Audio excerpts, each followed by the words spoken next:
Welcome to RR food box channel. ఈరోజు మన food box ఛానల్లో పుదీనాతో ఎగ్ ఫ్రైడ్ రైస్ తయారు చేసుకుందాం. ఇది పిల్లల లంచ్ బాక్స్కి కూడా చాలా బాగుంటుందండి. పుదీనా తినని పిల్లలు కూడా ఇలా చేసి పెడితే చాలా ఇష్టంగా తింటారండి.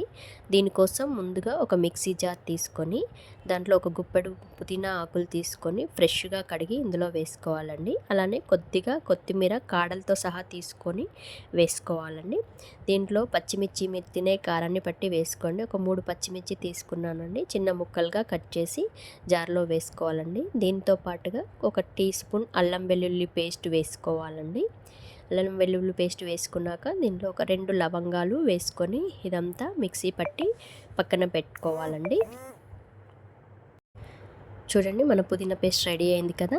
ఇది పక్కన పెట్టుకొని ఇప్పుడు స్టవ్ వెలిగించి కడాయి పెట్టుకొని కడాయి బాగా వేడయ్యాక ఒక 2 టేబుల్ స్పూన్ల ఆయిల్ వేసుకోవాలి. ఆయిల్ బాగా వేడయ్యాక 2 గుడ్లు పగలగొట్టి వేసుకొని హై ఫ్లేమ్లో ఈ ఎగ్ ఫ్రై అయ్యేంత వరకు ఫ్రై చేయాలండి. బాగా దీన్ని మనం లెఫ్ట్ ఓవర్ రైస్తో కూడా చేసుకోవచ్చండి. వేడివేడి అన్నంతో కూడా చేసుకోవచ్చు. పిల్లల లంచ్ బాక్స్కి అయితే వేడి అన్నంతో ట్రై చేసి చూడండి. మన ఎగ్ అంతా చక్కగా ఫ్రై అయిపోయింది కదండి. ఈ ఎగ్ తీసి పక్కన పెట్టేసుకోవాలండి. దీంట్లోనే మరొక 2 టేబుల్ స్పూన్ల ఆయిల్ వేసి ఆయిల్ బాగా వేడయ్యాక ఒక బిర్యానీ ఆకు, కొద్దిగా అనాస పువ్వు, ఒక రాతి పువ్వు వేసుకొని కొంచెం చిటుపటమన్నాక దీంట్లో ఒక స్పూన్ జీలకర్ర వేసుకోవాలి. జీలకర్ర కూడా కాస్త వేగాక ఇందులో ఒక క్యారెట్ తీసుకొని చిన్న ముక్కలుగా కట్ చేసి వేసుకున్నానండి. ఈ క్యారెట్ తోటి మన అన్నం కలర్ఫుల్గా కనిపిస్తుందండి. పిల్లలకు కలర్ఫుల్గా ఉంటే చాలా ఇష్టంగా తింటారు కదండి. అందుకోసమని క్యారెట్ వేసానండి. అలానే మనం ముందుగా తయారు చేసి పెట్టుకున్న పుదీనా పేస్ట్ ఉంది కదండి. పుదీనా పేస్ట్ కూడా వేసి పుదీనా అంతా బాగా ఫ్రై అయ్యేంత వరకు కలుపుతూ వేపాలండి. చూడండి, మన పుదీనా మొత్తం చక్కగా ఫ్రై అయిపోయింది కదండి. ఇప్పుడు దీంట్లో మనకు రుచికి తగినంత సాల్ట్ వేసుకోవాలి.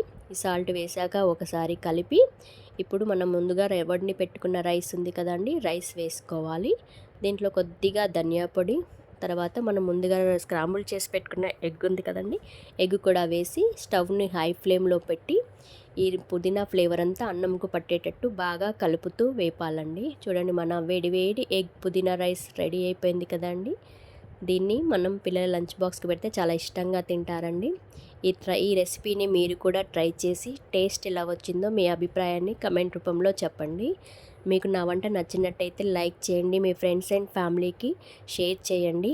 మన ఇలాంటి వంటల కోసం మన ఆర్ఆర్ ఫుడ్ బాక్స్ ఛానల్ని సబ్స్క్రైబ్ చేసుకోండి. మళ్ళీ మన ఒక కొత్త రెసిపీతో మన ఫుడ్ బాక్స్ ఛానల్లో కలుద్దామండి. Thank you for watching my channel.